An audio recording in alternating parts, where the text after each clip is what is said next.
When you're buying a new snake, you want to make sure that you're getting one that is healthy, of course. So today we're going to be explaining how to check over a snake and what to look for so that you can make sure you are buying a healthy animal.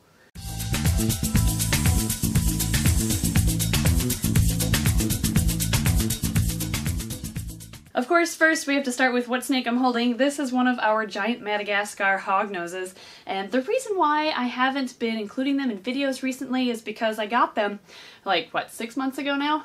Quite a while ago, and it took them forever to start eating regularly, and I didn't really want to use them in videos until they were comfortable enough to start eating. This one's doing great. She was the skinniest one out of the 3 we bought, so she's still a little bit underweight, but she's almost there. She's doing wonderfully now that she's a good eater. So she'll be joining us today.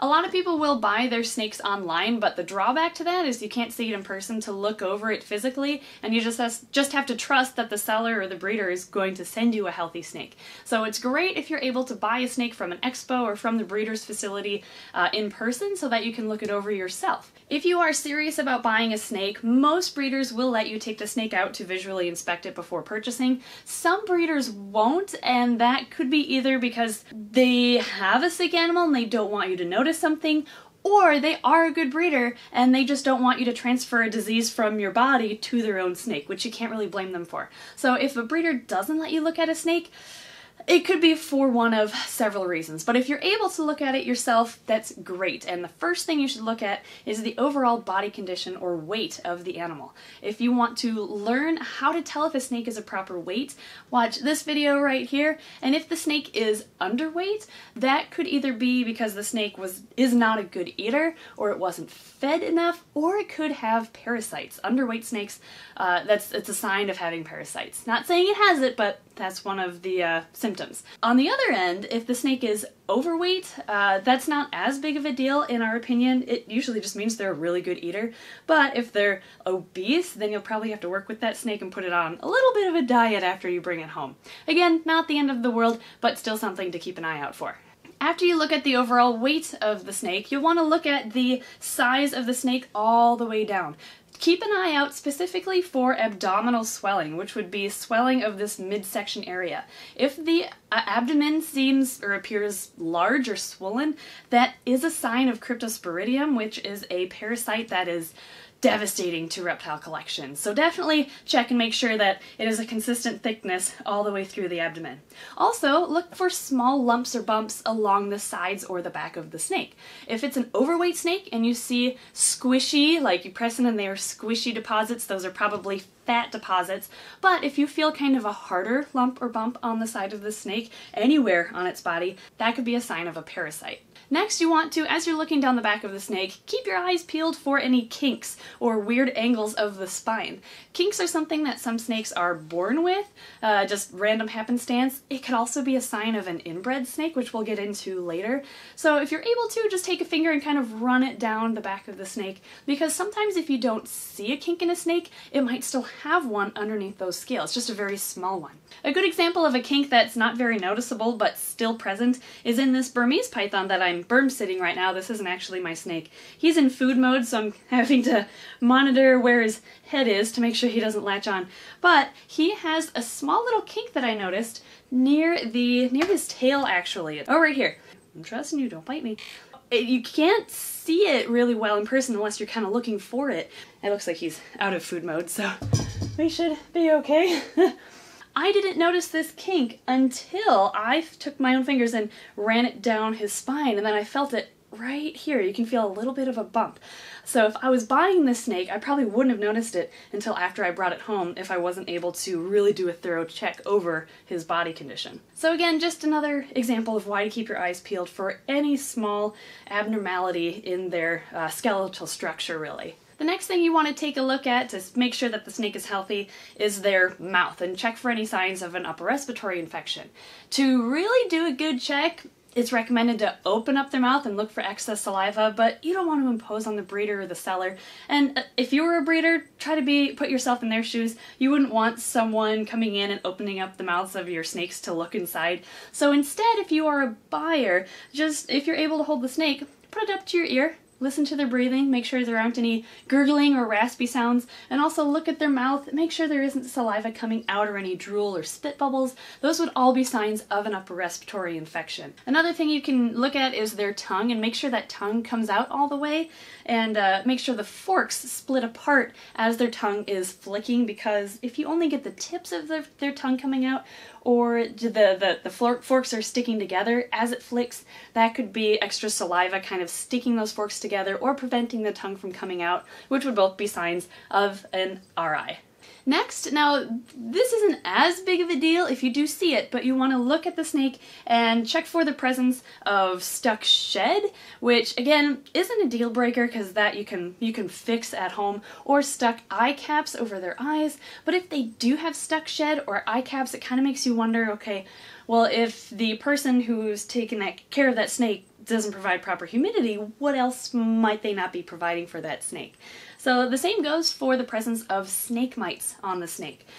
Just check for snake mites, which are an external parasite. They suck the blood of the snake, and they're very, very contagious. Like, they will spread across your entire collection if you introduce them with a snake at home.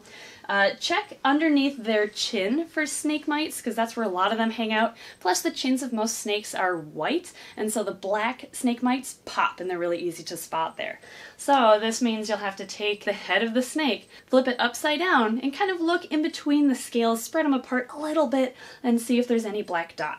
You also want to check around their eyes, because that's another popular place for snake mites to chill, along with the pit organs, or the holes on the upper lip, or sometimes the lower lip of the snake, if it's a species that has pit organs. That's another place that the mites like to chill.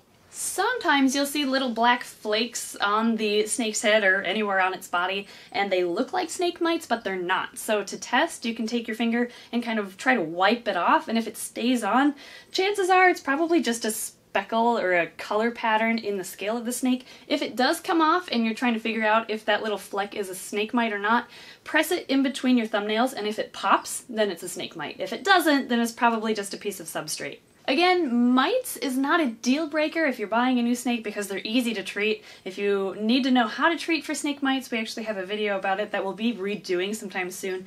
But the video that's up right now is this one right here. It's my first YouTube video, so give me some slack. Finally, the last thing you should check for in a snake you're considering buying, and this one's a very important one, it's not something you should skip over, is whether the snake is severely inbred or not. We actually just learned some things to look for severely inbred snakes from a person who we bought some new bull snakes from, which this is a sneak preview of one of them. Anyway, he taught us 3 things you should look for that'll tell you if a snake is severely inbred or not. You see, if you line breed snakes, which is a nice way of putting inbreeding snakes, if it's a couple generations, it's just fine, does not hurt the snake at all.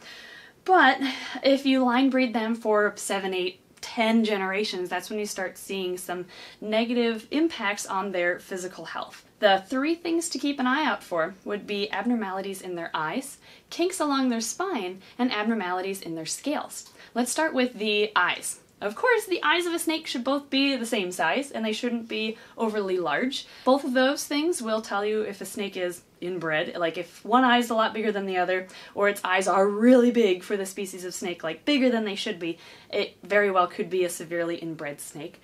Also look at their pupils. If one pupil is bigger than the other, that's another sign right there. And also you want to check, of course, for kinks down their spine. Inbred snakes can have very minor kinks to very big kinks. They can have like zigzaggy appearances almost to their scales, and those kinks can appear anywhere along the body of the snake, from right at their neck to the end of their tail, so check their whole body for kinks. And then for scale abnormalities, this one we found really interesting.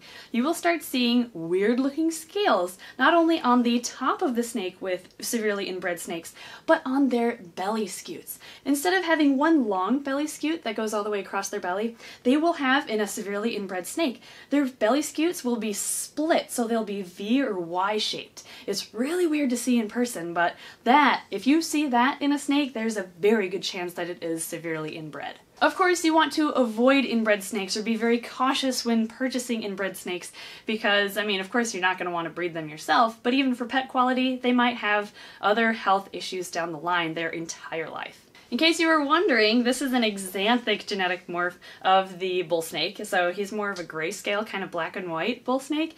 And he's one of over 10 new subadult to adult bull snakes we just picked up. We're really upping our game, our bull snake breeding game next year. So Tuesday's video will be all about these new bull snakes we got. Stay tuned for that, and we're going to introduce you to them really soon. Hopefully this video helped teach you the things to look for when purchasing a snake to make sure that the one you're adding to your family is a healthy one. Thanks for watching today's video, and we'll see you next time. Good luck. Thanks. Food? Not feeding you. Not feeding you. Nope. Still not feeding you. Let's get out of food mode. Nope. How am I gonna get you out of food mode, dude?